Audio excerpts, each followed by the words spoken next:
What's up everybody? Nate here. So when the stock market crashed back in March of 2020, everybody was pretty freaked out. Nobody knew what was going to happen next, and the United States federal government and the Federal Reserve eventually had to bail everyone out. But now in 2022, it looks like everybody is starting to get worried about the stock market again. The SEC just issued a dire warning to all investors about the future of the stock market. And because of that, they might start making some major changes to how we all invest, and some even bigger changes to regulations on Wall Street. The stock market recovered in 2020 and eventually started to hit new record highs, which eventually caused millions of brand new investors to enter the market. And in 2022, a similar situation is starting to happen. Many investors and experts kind of predicted that the Russia-Ukraine situation was going to cause a stock market drop. But steadily, the stock market has improved, but the SEC and the FINRA are signaling that this new stock market boom might just be temporary. And their evidence for this is the 2 and 10-year yield. Those curves have essentially inverted, which traditionally points to a stock market crash and a recession in the United States. So with that being said, the SEC and the FINRA are now signaling to brokerages and investors that something crazy is about to come in 2022. And today we're going to be talking about all of that and more. So be sure to stick around till the very end of this video to learn about everything the SEC is warning investors about and some potential changes that we could see to the stock market this year. But before I get into all of that, do me a quick favor and hit smash or destroy that thumbs up button below and ring that notification bell too. Both of those two things are completely free and they help to show me that you like this video and that you want to see even more just like it. Thank you so much for doing that. And now let's talk all about the stock market and some potential SEC changes that could be coming in 2022. So when the stock market crashed in 2020, a lot of investors were pretty freaked out. I mean, nobody really knew what was going to come next for our country or markets. The pandemic was raging, businesses were closed, and Americans weren't working. That caused millions of investors to pull their money from the New York Stock Exchange, causing a crash. But it basically was like an out with the old and in with the new, as way more new investors started to enter the market once things started to clear up. According to Charles Schwab, 15% of all of the active stock market brokerage accounts in the United States started in 2020. And in 2021, 10 million plus new accounts were created. That is a massive portion of new investors entering the market. And in 2020 and in 2021, it made a lot of sense to do so. Basically, the stock market was tanking, but the stock market wasn't tanking for its own reasons. The stock market eventually went down because of the pandemic. Investors knew that businesses were going to start losing profits, and they knew people weren't going to be able to spend as much money for a long time.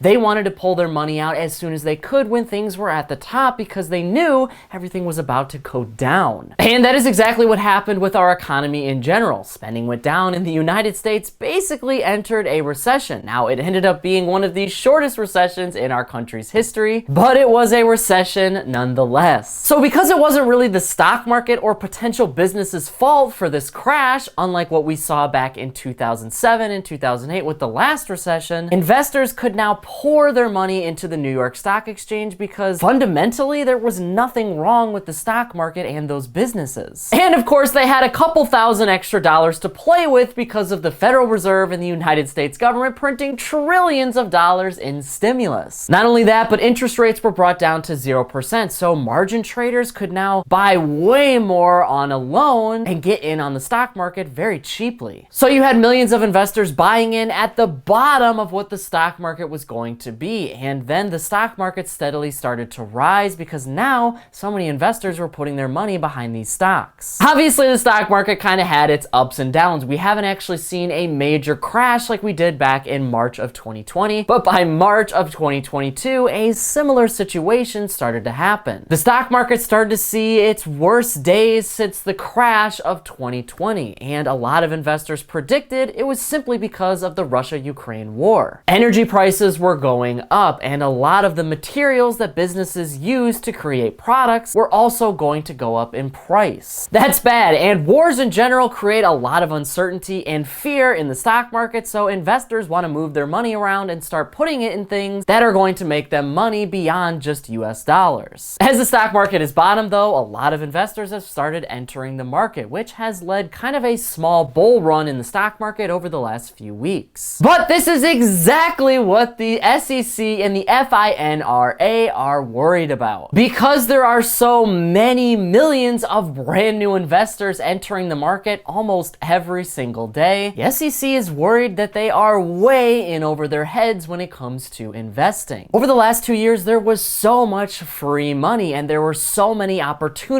to invest very safely. You can invest in options, you can invest in ETFs or index funds, or just be an individual trader. And because the stock market was pretty much only going up, these were all relatively safe bets. Of course, nobody really knows the direction the stock market is taking, but if the financial life of our economy and everyday Americans is looking pretty good, well, then you can expect the stock market to also look very good. But this type of investing is not promised forever, and that is exactly what the SEC and the FINRA are warning investors about right now. All of that stimulus and low interest rates are now going away. So all of these investors who are trading on margin and all of these option traders out there could potentially be in a world of hurt if the stock market goes into a collapse. It's the SEC's job to protect investors, so they make regulations along with the FINRA to actually ensure that investors are trading safely. They're basically signaling to brokerages right now that most of the investors on their platform have no idea what they're doing, and they're in for a world of hurt if things go down. And that hurts everybody because you have hundreds of billions of dollars behind all of these brand new traders, and if that money starts to go away, then the rest of the market is also going to take a hit. A market that pretty much knows what it's doing for the most part. And the big hedge funds and your massive traders on Wall Street don't want to see that money disappear. When the stock market starts going down, beginner investors may be a lot more prone to trading off and selling their assets immediately, rather than just ride the wave, because traditionally and historically, the stock market has always recovered from a crash and set new record highs. I mean, pretty much always the stock market goes back up, so there's no real reason to move your money around that quickly if you are a long-term investor. And that pretty much hurts everyone, and it hurts the asset market a lot, an asset market that has set new record highs over the last 2 years. So in the warning that the SEC sent to brokerages, they basically said that they want these brokerages to improve their education, and they might even pass new regulations to make sure that all new investors are educated before they start investing. Basically, this would entail a series of tests that investors would have to go through before they can even start investing.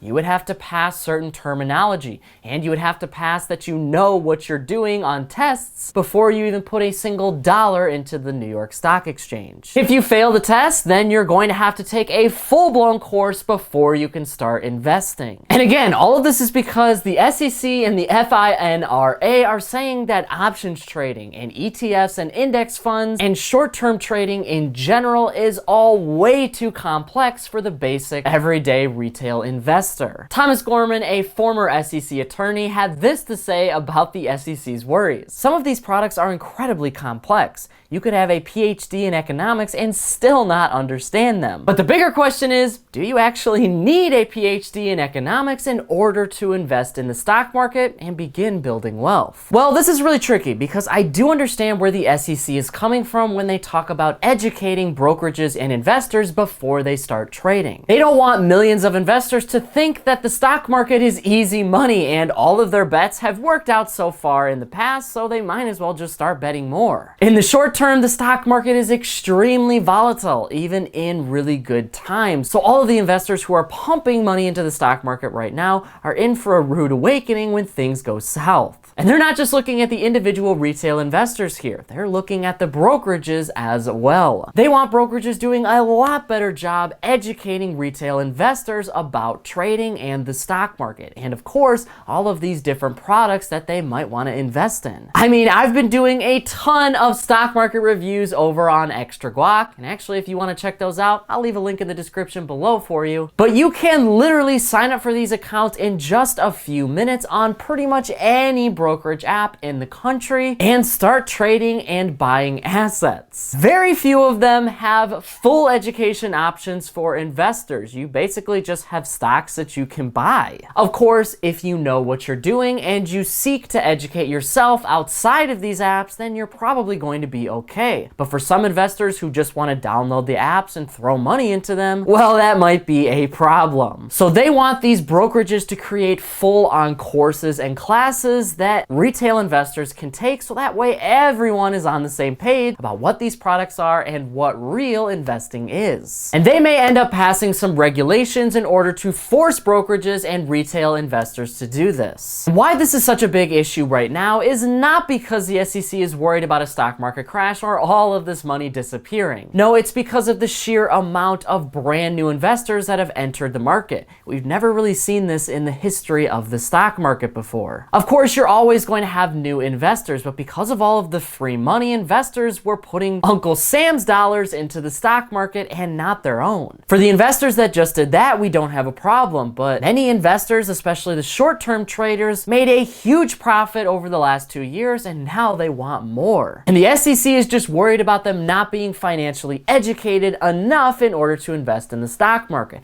But that brings us to the root of this video. Do you actually need to be educated in order to invest in stocks? Well, the answer is a resounding no. Anybody can invest in the stock market. That is kind of the point. The stock market is a place for building wealth. It's a place where businesses can go and put their shares on the market for people to buy to get partial ownership in that company. Now, of course, you don't have much say in what the company does. You basically just own them on paper, but you do own a part of the company. So that is an asset that you can then sell for a profit later. Traditionally, these asset prices go up, but that's not the case for every single business. There are safe ways to invest that are very slow, and there are more risky ways to invest. And I'm not here to tell you which one is right or wrong. It's all going to depend on what your particular strategy and goals are. But the stock market was built for everyone, so putting massive limits on the stock market like this is just going to cut out millions of investors all throughout the country and basically tell them that they're not smart enough to build wealth. And I think that is the complete wrong way to do it from the SEC. And you got to remember too, a lot of these investors are not even interested in short-term trading or options. A lot of these investors just want to put their money into an ETF and watch it grow for the next 30 to 40 years. If that's the case and they just make automatic deposits every single week or month, then they shouldn't have to be educated on options or other trading products. I mean, of course, if they go to use those products, then maybe there is an argument that can be made that you need to be a little bit more educated. And you have to prove that, but what level of education do you actually need? And remember, it's your money here. If you want to buy something, then you should just be able to buy it. I mean, like I said, I literally downloaded several of these stock market brokerage apps and crypto apps, and I was immediately allowed to start buying and selling assets. No education required. But for me in particular, I have the education that I need in order to make these trades. I'm not worried about really losing money here, and other investors might be the same way, even if they don't have the same level of experience as me. To kind of give you a semi-related example here, I bought a house in 2020. It was my first ever house. Now, I didn't have to go through a series of courses on taxes or real estate or home ownership before I purchased the house. All I had to do was show the bank and show the sellers that I had the money in order to buy the house. That's it. I now own a home, and the stock market should work the exact same way. And you gotta think, the housing market is very similar to the stock market, because if millions upon millions of homeowners throughout the country suddenly can't pay for their house anymore, well, that could lead to a full-blown economic collapse. The same thing happens in the stock market. So how is it really any different? Well, I think it comes down to institutional investors here and your big hedge funds. They don't want to lose their trillions of dollars that they have poured into the market and have all of their customers lose money too. This is exactly what we saw during the GameStop situation in early 2021. Hedge funds were shorting the GameStop stock, and that led to millions of retail investors pushing up and buying the GameStop stock in order to make the hedge funds lose trillions of dollars. Now, what the brokerages ended up doing was restricting the trade of GameStop, mainly because your traditional institutions institutional investors were losing billions and even trillions of dollars, with some hedge funds even going out of business entirely. They were scared about what retail investors can do, because when you get that many investors behind the market, they can make some serious changes, because there are way more retail investors than there are institutional and hedge fund investors. They don't want that situation to happen again, so when they start seeing so many beginner investors enter the market, the hedge funds get pretty scared. The bottom line here is this is a situation that really is out of retail investors' control. The question you gotta ask yourself is who controls the stock market? And ultimately, that is going to be who has the most money on Wall Street. Sure, collectively, retail investors have way more money than hedge funds and institutional investors. But it's hard to get all of the retail investors behind one single cause, because a crash for them could mean an economic collapse. That's a financial emergency, but for a hedge fund, they can eventually just get their way out of it due to government stimulus. I mean, when the stock market crashes, the Fed and the federal government are just going to bail it out, so it doesn't really matter for them. But for retail investors, that could be their retirement savings, or it could be their assets that's protecting them from inflation. And I'm not some conspiracy theorist saying that the hedge funds have the SEC in their pocket.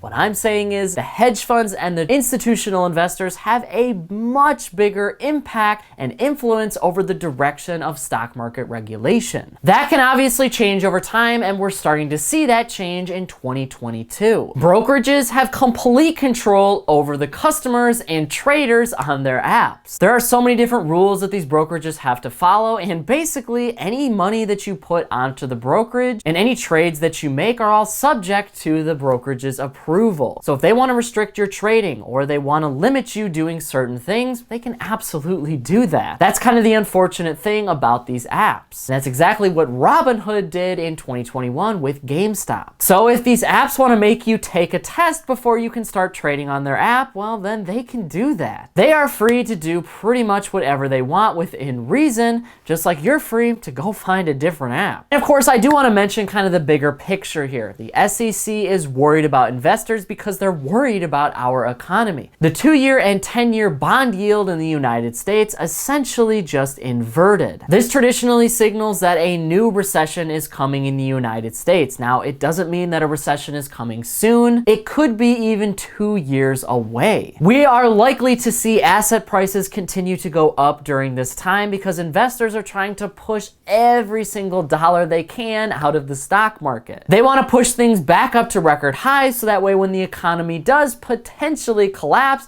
a year or 2 years from now, they can get all of their money out at a record high. Then they can just reinvest when things have officially crashed, and they can get even more shares and get even wealthier. The bond market doesn't move in the exact same direction as the stock market. It's a little bit of a safer way for investors to invest their money because they're investing with the United States government. A bond is basically a loan that you give to the United States government, and then they pay you back with interest over time. With the yield curve inverted, that could mean a lot less risky investing for just about everyone on Wall Street. It means they could be worried about our economy and the direction that we're heading. And if we start to see a stock market crash and a recession in the United States, well, all of these beginner investors who may not be super educated as far as the SEC is concerned might pull their money from the stock market, and you might see an even bigger and deeper crash. Meaning all of the progress that we have made in the stock market is immediately going to be erased like that. They want to do whatever they can to prevent that because remember, in theory, the SEC is here to protect investors. And if we start to see a massive stock market crash, remember, the federal government and the Federal Reserve is most likely just going to bail out the stock market, printing even more money, making asset prices go up even higher, and inflation rise as well. So regular everyday Americans who are not investing are all of a sudden going to lose even more value in all of their dollars. And Americans who are investing are now going to get free money to pour right back into the stock market and basically restart the entire process. But it all starts with education. Now, I am a huge advocate of education. If you are educated and you get these experiences and know what you're doing, then you can can do anything that you want. You can make better decisions with your money and create strategies and goals around your money. That way you're not afraid of what the stock market is going to do, or the housing market, or the bond market for that matter. You have a plan with your money, and you're not just making short-term decisions that are going to make you or possibly lose you money tomorrow. That's why financial education is so important, but I just hope that the SEC and the FINRA are not taking that way too far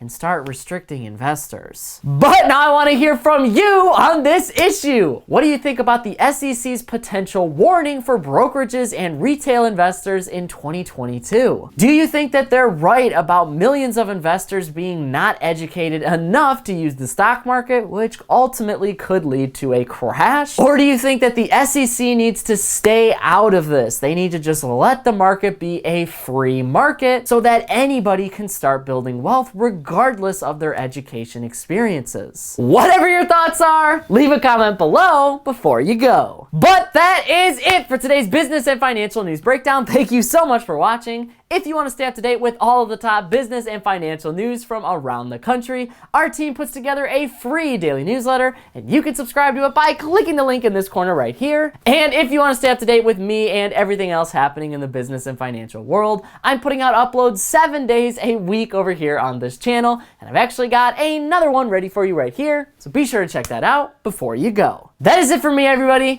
Be kind out there, and I'll see you all in the next one.